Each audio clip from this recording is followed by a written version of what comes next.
டேய் செம்ம ஹாப்பியா இருக்கேன்டா. ஒரு விட பிளேஸ் ஆகிட்டேன். கடவுள் புண்ணியத்துல ஸ்டார்டிங்கே 40K salary சொல்லிருக்காங்க. சோ இப்பத்துல இருந்தே நீ சொல்ற மாதிரி நான் இன்வெஸ்ட்மெண்ட் ஸ்டார்ட் பண்ணலாம்னு இருக்கேன். எனக்கான ஒரு நல்ல ஐடியாவா குடுக்குறியா நீ? சூப்பர்டா. சரி, நீ இந்த இன்வெஸ்ட்மெண்ட் பண்றதுக்கு முன்னாடி ஒரு விஷயத்த சூஸ் பண்ணு. அதாவது லாங் டேர்ம்க்கு இன்வெஸ்ட் பண்ண போறியா இல்ல ஷார்ட் டேர்ம்க்கு இன்வெஸ்ட் பண்ண போறியான்னு சொல்லி சூஸ் பண்ணு. எனக்கும் லாங் டேர்ம் பண்ணணும் தான்டா ஆசை. பட் இந்த 5 இயர்ஸ்க்கு அப்புறம் மேரேஜ் அப்படி இப்படின்னு சொல்லி கொஞ்சம் கமிட்மெண்ட்லாம் வந்துரும். சோ சரியா எனக்கு தெரியல. இருந்தாலும் நீ எனக்கு ஒரு ஐடியா கூட. புரியுதுடா. பட் நீ ஒரு 10 இயர்ஸ் பண்ண முடியும்னா சொல்லி என்கிட்ட ஒரு சூப்பரான ஐடியா இருக்கு. அப்போ ஓகேடா, பிளான சொல்லு, நான் கேக்குறேன். அதுக்கு முன்னாடி this is day 15 in learning mutual funds in 15 days. Mutual ஃபண்ட்ஸ்ல 15 to 16% ரிட்டர்ன்ஸ் தர ஃபண்ட்ஸ் நிறையவே இருக்கு. இதுல ஏதாச்சும் ஒரு ஃபண்ட்ல நீ மந்த்லி 10K SIP பண்றன்னு சொல்லி வச்சுக்கலாம். இதுல 10 இயர்ஸ்க்கு மட்டும் நீ இன்வெஸ்ட் பண்றன்னு வச்சுக்கலாம். சோ உன்னோட கார்பஸ்ல மொத்தமா 27,75,000 இருக்கும். அண்ட் அதுக்கப்புறம் நீ சொன்ன மாதிரி உன்னால இன்வெஸ்ட் பண்ண முடியல. சோ நீ அப்படியே விட்டுற அப்படின்னா for the next 15 இயர்ஸ்க்கு அப்புறம் அந்த மணி 2.5 crores மாறி இருக்கும். இல்ல for the next 25 இயர்ஸ்க்கு நீ விட்டுற அப்படின்னா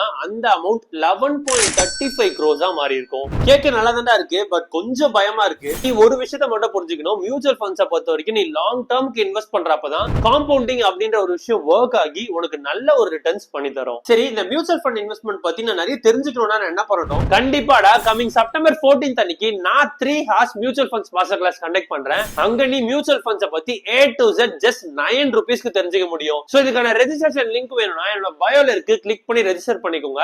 இல்லாட்டி லிங்க்னு சொல்லி கமெண்ட் பண்ணுங்க, உங்க டிஎம்க்கு ஷேர் பண்றேன்.